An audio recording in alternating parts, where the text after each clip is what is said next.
ಕೊಲಗಡದ ಪರ್ಷನ್ಗೆ ಅಯ್ಯಯ್ಯೋ ಅಮಾನುಷವಾಗಿ ಕೊಲೆ ಸೇವಾ ಸಮಾಜದ ಸಂಘಟನೆ ಅಧ್ಯಕ್ಷರುಗಳಿಗೆ ಮತ್ತು ಎಲ್ಲ ಕೊಲೆ ಎಷ್ಟು ಅಮಾನುಷವಾಗಿದೆ ಅಂದ್ರೆ ಟಿವಿ ತುಂಬಾ ಬರ್ತಾ ಇದೆ ಡೈಲಿ. ಅದನ್ನು ನೋಡ್ಲಿ ಎನ್ಕ್ವೈರಿ ಮಾಡ್ತಿದ್ದಾರೆ. ಪ್ರಾಮಾಣಿಕ ಅಧಿಕಾರಿಗಳಿರ್ಬೋದು, ಸರ್ಕಾರದ ವಿವಿಧ ತರದ ಅಧಿಕಾರಿ. ರಾಗಿಣಿ ಸಿಂಗ್ ವೆಂಚೂರ್ ಅರ್ಪಿಸುವ ಹೆಮ್ಮೆಯ ಭಾರತೀಯ ಮಹಿಳೆಯರಿಗಾಗಿ ಶುಭಾರಂಭಗೊಂಡಿದೆ peach mood exclusive dress store. ನಮ್ಮಲ್ಲಿ ಮಹಿಳೆಯರ ಆಕರ್ಷಕ salwar suit, kurti, tops, co-ord set ಹಾಗೂ ಡ್ರೆಸ್ಸಸ್ ದೊರೆಯುತ್ತದೆ. ಹಾಗಿದ್ರೆ ಇಂದೇ ಭೇಟಿ ಕೊಡಿ peach mood store, Beary's city centre, second floor, SN market, Shivamogga. ನಮ್ಮ ದೂರವಾಣಿ ಸಂಖ್ಯೆ 7204094951 7204094952. ನಮಗೆ ನ್ಯಾಯಯುತ ಆಗಿ ತನಿಖೆ ಆಗ್ಬೇಕು. ಅವರು ಒಂದು ಸಾತ್ವಿಕ ಕುಟುಂಬ ಆಗಿರೋದ್ರಿಂದ ಅವರಿಗೆ ನ್ಯಾಯಯುತವಾಗಿ ಒಂದು ನ್ಯಾಯ ಸಿಗ್ಲಿ. ಮತ್ತೆ ಒಂದು ದೃಷ್ಟಿಯಲ್ಲಿ ಆರ್ಥಿಕ ಪರಿಸ್ಥಿತಿ ಅಂತ ಯಾವುದೇ ಆದ್ರೂ ಒಬ್ಬ ಮಗನ್ ಕಳ್ಕೊಂಡಿದೀವಿ ಅಂದ್ಮೇಲೆ ಮಾನಸಿಕ ಆರ್ಥಿಕ ಪರಿಸ್ಥಿತಿ ಎರಡನ್ನೂ ಕಳ್ಕೊಂಡಿರುತ್ತೆ ಆ ಕುಟುಂಬ. ಆ ದೃಷ್ಟಿಗೆ ದಯಮಾಡಿ ಸರ್ಕಾರ ಆ ಹುಡುಗಿಗೆ ಅಂದ್ರೆ ನಮ್ಮ ಏನು ರೇಣುಕಾ ಸ್ವಾಮಿ ಮನೆಯವರಿಗೆ ಒಂದು ಸರ್ಕಾರಿ ನೌಕರಿನ ಕೊಡಿಸ್ತೀನಿ ಅಂತ ಬಂದಂತ ಎಲ್ಲ ಮಿನಿಸ್ಟ್ರುಗಳು ಮತ್ತೆ ಎಲ್ಲರೂ ಆಶ್ವಾಸನೆ ಕೊಟ್ಟಿದ್ದಾರೆ.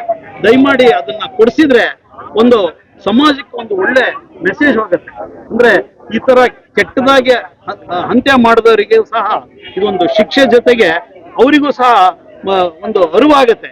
ಸರ್ಕಾರ ಆಗ್ಲಿ ಜನತೆ ಆಗ್ಲಿ ಅವ್ರ ಜೊತೆಗಿದ್ದಾರೆ ಅಂತ ಹೇಳಿ ನಾನು ಈ ಮುಖಾಂತರ ಸರಿಯಾದ ತನಿಖೆ ಆಗ್ತಾ ಇದೆಯಾ? ಸರಿಯಾದ ತನಿಖೆ 100% ದಯಾನಂದ್ ಅವರು ನಮ್ಮನ್ನ ಕರೆಯ ಕಳಿಸ್ಕೊಂಡು ಯಾವುದೋ ಒಂದು ದೃಷ್ಟಿಯಲ್ಲಿ ನಮಗೆ ಸ್ವಲ್ಪ ಅನುಮಾನ ಬಂತು, ಈ ಶಾಮಿಯಾನ ಹಾಕಿದ್ದಾರೆ ಅದು ಅಂತ. ಅವರು ನಮ್ಮನ್ನ ಅಲ್ಲಿ ಕರೆಸಿ ಹೇಳಿದ್ರು. ಅಲ್ಲಿ ಏನಾಗ್ತಾ ಇದೆ ಅಂದ್ರೆ ಒಳಗಡೆಗೆ ಇವರಿಗೆ ಆರೋಪಿಗಳಿಗೆ ಓಡಾಡಕ್ಕೆ ಕೊಡ್ಲಿಲ್ಲ ಅಂದ್ರೆ ಅವ್ರು ನಾಳೆ ಹಾಸ್ಪಿಟ್ಲಿಗೆ ಅಡ್ಮಿಟ್ ಆಗ್ಬಿಡ್ತಾರೆ. ಆ ದೃಷ್ಟಿಗೆ ನಾವು ಅವರಿಗೆ ಈ ತರ ಅನುಕೂಲ ಮಾಡಿದ್ದೇವೆ ಅಂತ ಅವ್ರನ್ನ ಯಾವ್ದನ್ನು ಮುಚ್ಚಾಕ್ತಾ ಇಲ್ಲ.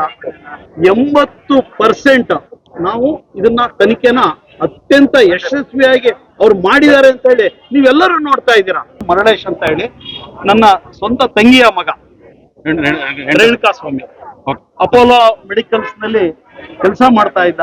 ತುಂಬಾ ಒಳ್ಳೆ ಜನ. ಭಾವನವ್ರು KEB ಕೆಲಸ ಮಾಡ್ತಾ ಇದ್ರು. ಅವ್ರ ಮನೆಯೊಳಗೆ 98 ವರ್ಷದ ಅವ್ರ ತಾಯಿ ಇದ್ದಾರೆ. ಇವತ್ತೇನಾರ ಅವ್ರ ತಾಯಿ ಸೇವೆ ಮಾಡ್ತಾ ಇದ್ದ ಅಂದ್ರೆ ಈ ಹುಡುಗ ಮತ್ತೆ ನನ್ನ ತಂಗಿ ಯಾರನ್ನು ಕೆಲಸದವ್ರನ್ನು ಇಟ್ಕೊಂಡೇ ಮಾಡ್ತಾ ಇದ್ರು. ಇವತ್ತು ಸಹ ಆ ಅಜ್ಜಿಗೆ ಇವನು ಮಗ ತೀರ್ಕೊಂಡಿದ್ದಾನೆ ಅನ್ನೋದು ಗೊತ್ತಿಲ್ಲ. ಆ ತರ ಇದೆ. ನೀವು ನಿಜ ಅವರು ಅಭಿಮಾನಿ ಅನ್ನೋದಕ್ಕಿಂತ ಈ ಅಭಿಮಾನಿಗಳು ಹೀರೋ ಅಂದ್ರೆ ದರ್ಶನ್ ಹತ್ರ ಇವ್ರು ಹೀರೋ ಹೋದ್ರು. ಅಭಿಮಾನಿಗಳು ಸಂಘದವ್ರು ಕೆಲವರು ದರ್ಶನ್ ಹತ್ರ ಅಭಿಮಾನಿ ನಾನು ಆ ತರ ಇದೀನಿ, ನೀನ್ ಈ ತರ ಇದೀನಿ ಅಂತ ತೋರ್ಸ್ಕೊಳಕ್ ಹೋಗಿ ಇವನ್ ಪ್ರಾಣನ ಬಲಿ ತಗೊಂಡಿದ್ದಾರೆ. ಅದ್ರಲ್ಲೂ ದರ್ಶನ್ ಅವರು ಒಬ್ಬ ಕಲಾವಿದ ಅಂತ ನಾವು ಇಲ್ಲಿವರೆಗೂ ನೋಡಿದೀವಿ. ಆ ಕಲಾವಿದ ಅದನ್ನು ಆ ಕಲೆಗೆ ಗೌರವ ಕೊಡದೇನೆ ಇಂಥ ಒಂದು ಕೊಲೆಗೆ ಪ್ರಾಮುಖ್ಯತೆ ಕೊಟ್ಟಿರೋದು ನೋಡಿದ್ರೆ ನಿಜಕ್ಕೂ ನಮಗೆ ಬಹಳ ಬೇಜಾರಾಗ್ತಾ ಇದೆ.